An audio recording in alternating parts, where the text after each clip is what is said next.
is a legislative update from the Florida School Boards Association. Hi, I'm Wayne Blanton, Executive Director of the Florida School Boards Association. This is our first telecast for the 2012 legislative session, and we will be coming to you every week, as you know, throughout the legislative session, however long that happens to last this year, because we're really not sure, and we'll talk about that in a few minutes. First, this is the opening day of the legislative session.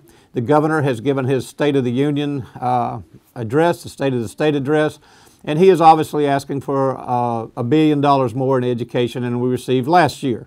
And that is great, and we appreciate it, because after the last 4 years of taking cuts, it's the first year we've actually been facing a revenue enhancement for local education, school board superintendents, and our teachers. So we will be working very closely with the Senate and the House on the appropriations bill this year, and quite frankly, that will probably be one of our largest issues for this year.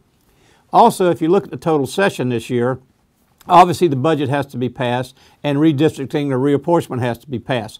Those are really the only two things the legislature is forced to do this year, and they will do that. Now, when they do that and how they do that and how many lawsuits will be involved with reapportionment, that's an issue we'll have to take a look at. So if they can get the budget done and they can get reapportionment done, all the other stuff will take sort of a second tier of what's going on in the state.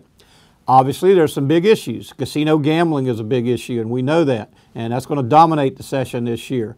The other issues are fixing the automobile insurance and fixing the hurricane insurance programs. So those are going to be big issues also.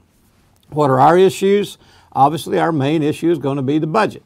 There will be many other things, fixing Bill Senate Bill 736. If we can tweak some of that a little bit, that will be a priority.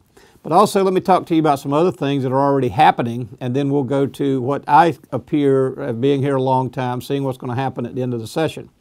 Yesterday, we had our Senate Education Committee meeting, and there were a couple of bills that came up yesterday that passed out that I think you'll be very interested in.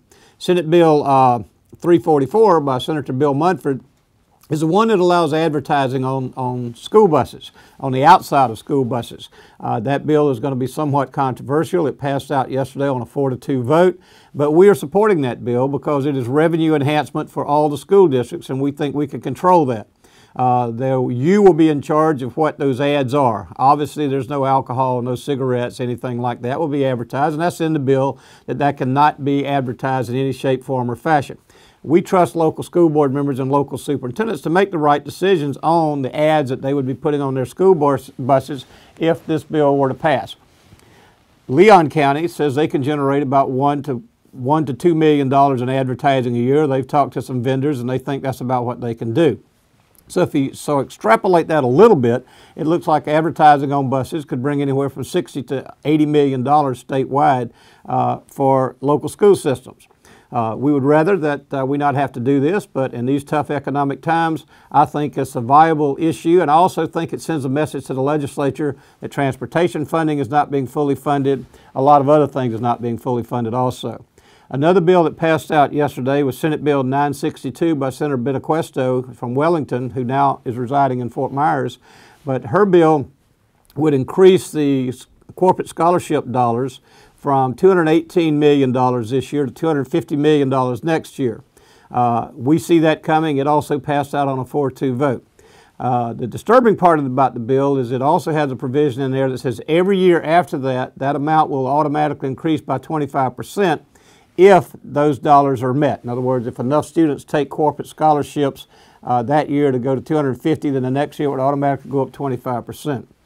We have a real problem with the 25% provision simply in the fact that it would take money from local school systems and take money from the state on a 25% per year. It does not take very long to see that that bill would be $500, $600, $700 million in just 3 or 4 or 5 years. That's money that will not even be coming to the state to be distributed to anyone, and it would be education money that would not be coming to us that we could use in public schools and some other schools and universities and community colleges around the state.